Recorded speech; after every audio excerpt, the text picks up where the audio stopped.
നവാഗതനായ സന്തോഷ് പണ്ഡിറ്റ് ഒരുക്കുന്ന കൃഷ്ണനും രാധയും എന്ന സിനിമയാണ് റിലീസിന് മുമ്പേ തന്നെ ചർച്ചകൾക്കും വിവാദങ്ങൾക്കും തിരികൊളുത്തിയിട്ടുള്ളത്. മലയാളമടക്കം 3 ഭാഷകളിൽ ചിത്രീകരണം പൂർത്തിയാകുന്ന ഈ സിനിമയിലെ ഒരു ഗാനമാണ് ഇന്റർനെറ്റിലെ വീഡിയോ കൂട്ടായ്മയായ യൂട്യൂബ് വഴി വിവാദങ്ങളിൽ സ്ഥാനം പിടിച്ചത്. യൂട്യൂബിൽ കൂതറ ആൽബം എന്ന പേരിൽ ആരോ അപ്ലോഡ് ചെയ്ത ഈ ഗാനരംഗം സഭ്യതയുടെ അതിർവരമ്പ് ലംഘിക്കുന്നു എന്ന നിലയിലും സിനിമയുടെ പേരിൽ നടക്കുന്ന മുതലെടുപ്പിനും ഉദാഹരണമാകുന്നു എന്ന നിലയിലാണ് വിവാദങ്ങൾക്ക് തിരികൊളുത്തിയിട്ടുള്ളത്. ഈ ഗാനരംഗത്തിൽ സംവിധായകൻ സന്തോഷ് പണ്ഡിറ്റും ഒരു കൗമാരക്കാരിയും ചേർന്ന് അഭിനയിക്കുകയാണ്. ഇതിലെ ചില അംഗവിക്ഷേപങ്ങളും അനാവശ്യമായ കയ്യേറ്റങ്ങളുമാണ് ഈ പാട്ടിനെ ചൂടൻ ചർച്ചയാക്കിയിട്ടുള്ളത്.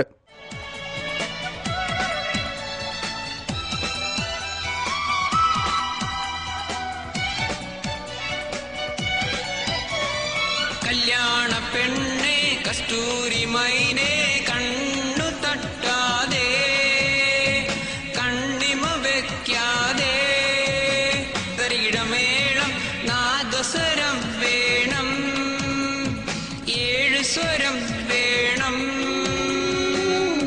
പൂമാലയും പൊൻതാലിയും മൈലാഞ്ചിയും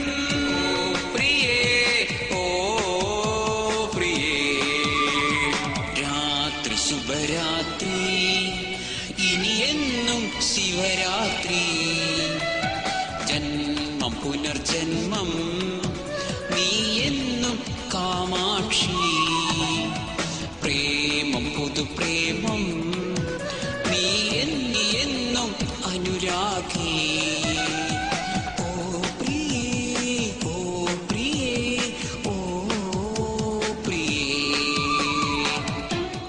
എന്നാൽ ഈ ഗാനത്തിൽ കടന്നുവന്ന ഇത്തരം രംഗങ്ങൾ മനഃപൂർവ്വമല്ലെന്നാണ് സംവിധായകന്റെ നിലപാട്.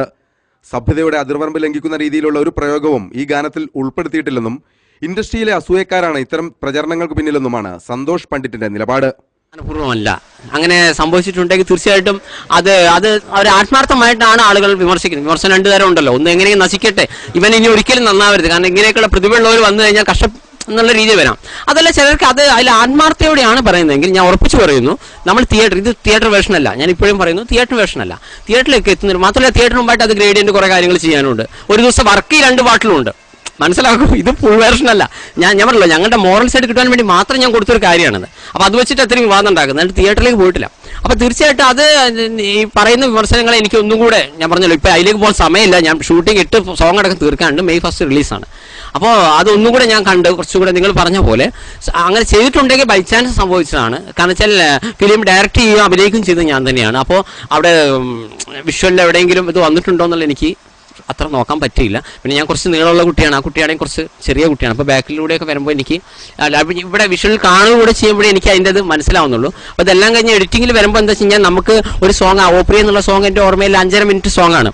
അപ്പോൾ നമ്മൾ ആ 5.5 മിനിറ്റ് അളന്ന് മുറിച്ചിട്ടാണ് ഞാൻ ചെയ്തിരിക്കുന്നത്. ഇപ്പൊ തന്നെ എറണാകുളം ക്യാമ്പസിൽ വരെ വളരെ എല്ലാ കുട്ടികളും പാടുന്നു എന്നാ പറഞ്ഞ. വിവാദങ്ങളും ചർച്ചകളും പുരോഗമിക്കുമ്പോൾ ചില ചോദ്യങ്ങൾ മാത്രം ബാക്കി നിൽക്കുന്നു. വെള്ളിത്തിരയുടെയും ടെലിവിഷൻ സ്ക്രീനിന്റെയും ഭ്രമിപ്പിക്കുന്ന ലോകത്തേക്ക് ആകർഷകരായി എത്തുന്നവരെ മുതലെടുക്കുന്നവർ വർദ്ധിച്ചു വരികയാണ്. നല്ല ഉദ്ദേശത്തോടെ സിനിമയും ആൽബവും ചിത്രീകരിക്കുന്നവർക്ക് പോലും അപമാനമാകുന്ന കാഴ്ചകൾ വർദ്ധിച്ചു വരുന്നു. ഏതു മേഖലയിലും കള്ളനാണയങ്ങൾ അരങ്ങുവാഴുന്ന പുതിയ കാലത്ത് എങ്ങനെയെങ്കിലും പബ്ലിസിറ്റി കിട്ടുക എന്ന ലക്ഷ്യത്തോടെ വിഡ്ഢിവേഷം കെട്ടുന്നവർ കരുതിയിരിക്കുക. രാജാവ് നഗ്നനാണ് എന്ന് വിളിച്ചു പറയുന്നവർ നിങ്ങൾക്ക് പ്രതിരോധം തീർത്തേക്കാം. ചെയ്യുന്നത് നല്ല കാര്യമാണെന്ന് സ്വയം ബോധ്യപ്പെട്ടതിനു ശേഷം മാത്രം സമൂഹത്തെ അഭിമുഖീകരിക്കുക.